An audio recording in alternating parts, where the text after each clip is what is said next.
A challenge common with organizations is the ability to compete against history. History has the ability to limit behaviors based on the perception of what and how things tend to be, right? History has the ability to stifle creativity, it can stall change, it can even redirect energy needed to develop. This ideology was the direct representation of the resistant force introduced by a member of the Business Service Group's working group upon our introduction. For purposes of this story, I'll refer to this individual as DG. So, DG's discontent with the idea of transformational task force was undoubtedly evident from the first initial meeting in October 2017.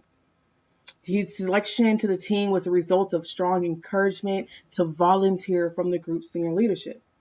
It was clear that DG was hesitant and disconnected from the overall purpose of the task force. His repeated exasperated sighs and rolling of eyes and defensive body language was a direct indication that he just was not ready to embrace the principles that we were presenting to help increase employee morale. After several minutes of witnessing his apprehensive behavior, he was asked to simply just share any barriers or conflicts that he perceived to be limiting the success of the team. So without hesitation and with actual genuine concern, DG simply stated, "Why now?" See, DG had been a member of this organization for 10 years plus. He reflected on years of behaviors that resulted in the current decline of the employee morale. He discussed half-hearted attempts to build shared connections and mild attempts to increase communication between peers and leadership. Ultimately, he just had one lingering question. What made this attempt any different than every attempt before now? See, this was a valid, powerful question. In fact, this would introduce a new concentration of energy towards evaluating how our team would have the ability to create change within an organization. DG's reflection on the historical behaviors of the group was a direct representation of the typical mindset of employees within that organization. Disappointment and complacency were hindering the ability to see the possibilities and the capabilities of the organization.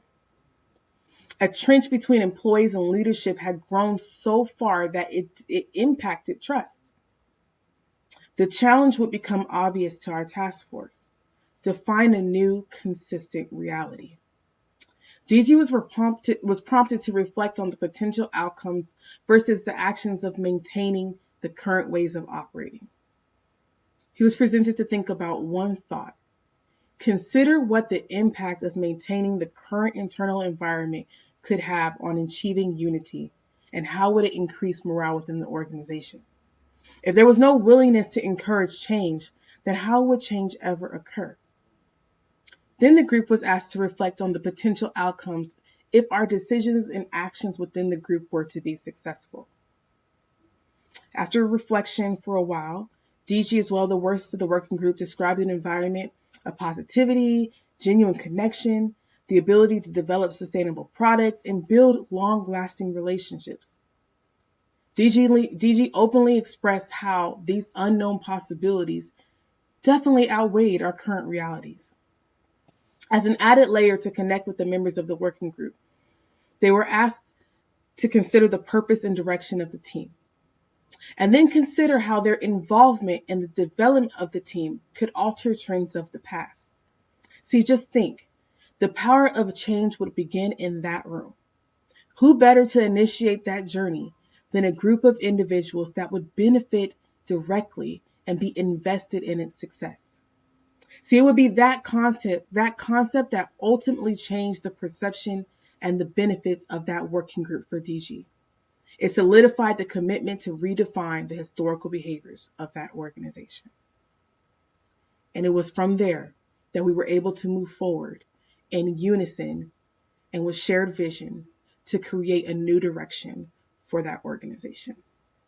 Thank you. I'm Shantae Bingham. This is EDOL 705 Leadership Story Assignment 4.1.